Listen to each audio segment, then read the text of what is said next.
Nikamsukuma kwenye kitanda. Lengo kuu nifanye naye mapenzi, lakini akawa hataki. Ilikuwaje? Okay, ilikuwa hivi. Leo bwana, nilikuwa nimekaa zangu tu mageto. Nilikuwa sina ramani, yani sila ile ile na chiki zangu tu movie. Ghafla simu yangu ikaita. Ni mpenzi wangu. Hello, nipo nje. Historia fupi ya mpenzi wangu ni mtu anayenipenda sana. Lakini toka tumeingia kwenye mahusiano, swala la kufanya mapenzi ananikwepa sana. Ni mtu ambaye ananiletea zawadi za kila aina na anaonyesha kila aina ya upendo. Na leo pia alikuwa ameniletea zawadi bwana, tena nzuri sana.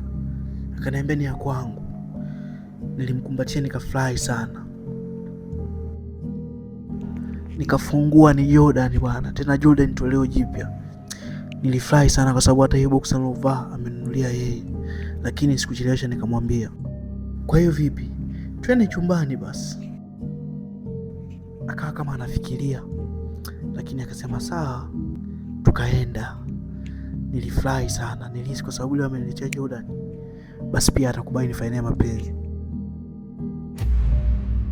Nikafika chumbani, nikamsukuma, sikutaka kuchelewesha.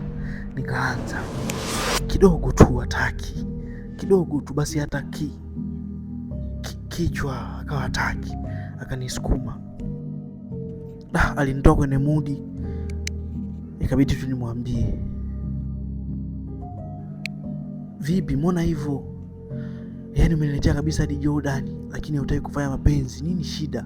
Akasema, kiukweli mimi nakupenda sana, ila na ukimwi na gonolea.